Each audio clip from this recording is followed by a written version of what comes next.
Post-truth itu matinya ideologi, teori, pemikiran, matinya teori-teori kebenaran. Teori-teori kebenaran. Yang terjadi hari ini adalah dominasi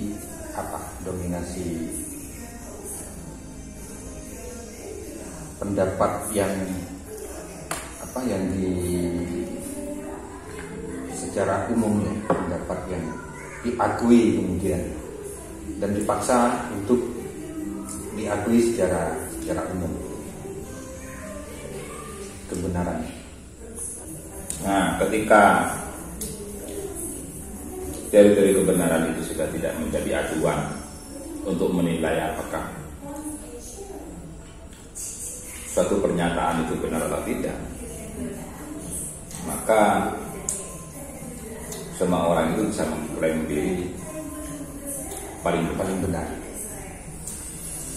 Lalu bagaimana caranya dia mendapat pengakuan yang lebih banyak? Dia cari dukungan dengan sebanyak-banyaknya, dengan menyebarkan informasi dan seterusnya. Maka salah satu informasi yang beredar dalam dunia post-truth itu adalah berita palsu, berita sampah, atau berita-berita yang didasarkan pada emosi seseorang, untuk membangkitkan emosi seseorang, seperti isu agama, isu ras, isu ini, kan itu mudah membakar emosi seseorang sehingga mengakui kebenaran. Iya, sehingga yang informasi itu tanpa dicek melalui teori-teori yang ada benar apa tidak, tapi karena langsung menyentuh dan membakar sesuatu yang mudah dibakar, itu langsung mendapatkan respon yang besar. Dan itu yang hari ini menghiasi persoalan-persoalan polarisasi agama di Indonesia itu. Tapi post-truth itu bukan berarti teori-teori kebenaran sebelumnya itu tidak berlaku, kan gitu? Tidak dipakai. Dan itu juga berhubungan dengan akses bebas orang terhadap media. Kalau dulu teori kebenaran itu karena itu dipraktekkan oleh institusi-institusi tertentu yang dianggap itu mengandung sisi objektivitas, sama seperti berita. Misalnya dulu tidak banyak orang membuat berita sendiri karena ada berita-berita mainstream yang dianggap itu objektif, ya orang mencari sumber berita yang terpercaya, kan gitu kan. Karena situ terjamin teori kebenaran itu dipakai. Nah, ketika orang sudah punya akses media sendiri hari ini, maka memang tidak ada dominasi. Mungkin hilang memang dominasi kekuatan-kekuatan yang selama ini ada itu. Misalnya orang yang memonopoli kebenaran itu, misalnya media ini atau media ini, kan gitu, atau toko ini. Ketika orang sudah punya akses sendiri dan media sendiri, yang terjadi justru alat ukur kebenarannya itu menjadi hilang. Begitu. Kalau dulu ya orang menolak ada dominasi karena orang merasa berhak menafsirkan kebenaran sendiri. Selama itu berpegang teguh pada teori-teori. Selama itu berpegang teguh pada teori-teori yang ada, atau masih berdasarkan pada akal sehat lah istilah sekarang. Tapi kan tidak. Ketika orang itu punya kemampuan memproduksi sendiri-sendiri, itu justru yang terjadi adalah merasa semua itu punya klaim terhadap kebenaran sendiri-sendiri. Memang tidak ada monopolinya. Ini yang juga saya kritisi. Misalnya seperti ini, dalam teori Marx misalnya, yang selalu dipersoalkan itu adalah kenapa ada kelas di atas, ada kelas di bawah, kelas menengah. Ternyata itu yang membedakan ditentukan oleh penguasaan alat produksi. Seorang pemilik perusahaan dia mendapatkan kelas yang lebih tinggi karena menguasai alat produksi, sedangkan yang kelas buruk karena dia tidak bisa produksi, maka dia berada di level yang di bawah. Nah, struktur begini itu kan juga berlaku di dunia kebenaran. Orang yang dianggap memiliki otoritas tertentu terhadap kebenaran itu dianggap dia menjadi rujukan lah kebenaran selama ini. Tapi ketika orang merasa punya alat sendiri, produksi sendiri, benar memang ini tidak ada, tapi yang kita juga chaos. Atau jangan-jangan ketika orang punya alat produksi sendiri, menguasai alat produksi sendiri, memang kelasnya itu sama rasa, itu jadi adalah chaos lah. Struktur itu tidak ada. Mana yang akan kita pilih? Kan gitu kan?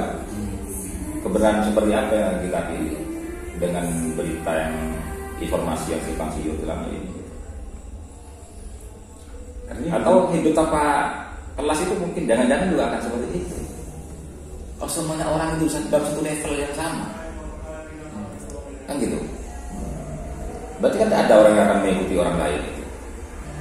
Hari ini kecenderungan itu mengarah ke sana. Mengarah ke sana. Postur itu kan hilangnya teori kebenaran yang selama ini digunakan oleh orang. Kalau dulu kan ada otoritas tertentu. Ya, teori kebenaran itu masuk kepada kerangka hegemoni tadi. Iya, hegemoni. Karena yang selama ini dianggap punya otoritas kebenaran itu tetap mengacu kepada beberapa institusi atau beberapa orang, kan gitu.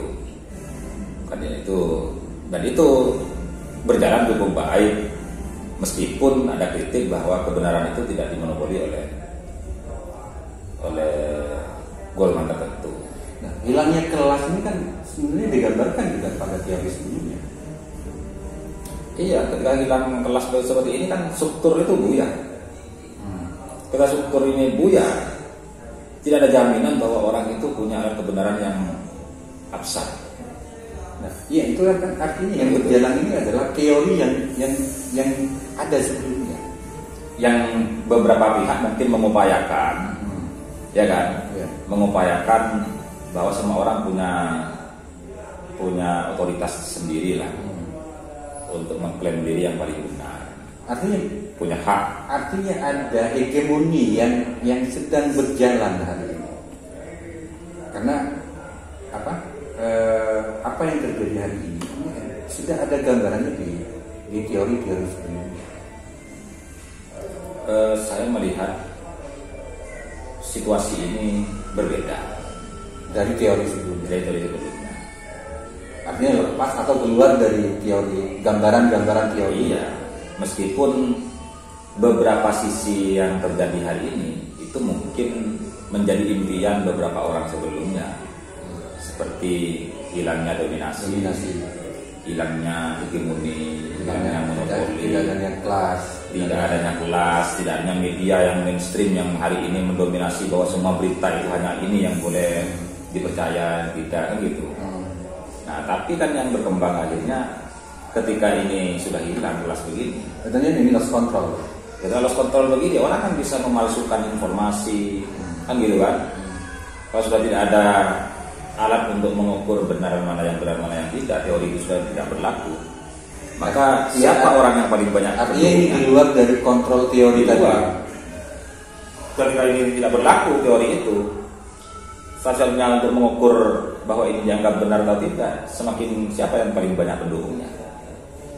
Ini ke depan kira-kira ini ada istilah sudah muncul hari ini adalah istilah post-truth. Pasca ini akan ada era apa lagi dalam dunia pemikiran? Karena pasti dunia pemikiran itu akan selalu berkembang dan akan terus berkembang. Iya, ya biasanya itu kalau mengikuti pendapatnya Fukuyama, ketika orang berada di the great disruption itu akan muncul kesadaran baru untuk memperbaiki keadaan. Kira-kira kesadaran baru yang akan muncul ini? Ya, kesadaran baru itu mungkin juga misalnya hari ini kesadaran bahwa pentingnya satu teori yang harus disepakati sebagai salah satu alat kebenaran itu penting. Konsensus itu nyata penting pada akhirnya. Ya. Kan gitu, kesadaran itu penting. Jadi kalau tanpa konsensus itu memang ini dunia memang tanpa kelas, tanpa dominasi, tanpa monopoli. Tapi konsensus sulit dicapai. Ingat teori itu kan butuh konsensus, kan gitu. Untuk menjadi sebuah teori sendiri, satu ilmu kan butuh konsensus. Kesepakatan. Harus butuh kesepakatan. Kalau tanpa kesepakatan ya sulit itu. Kalau semua orang mengukur kebenaran sendiri, selama dia punya alat kebenaran yang cukup baik, tidak ada masalah. Tapi kalau dia tidak cukup memiliki metodologi yang baik,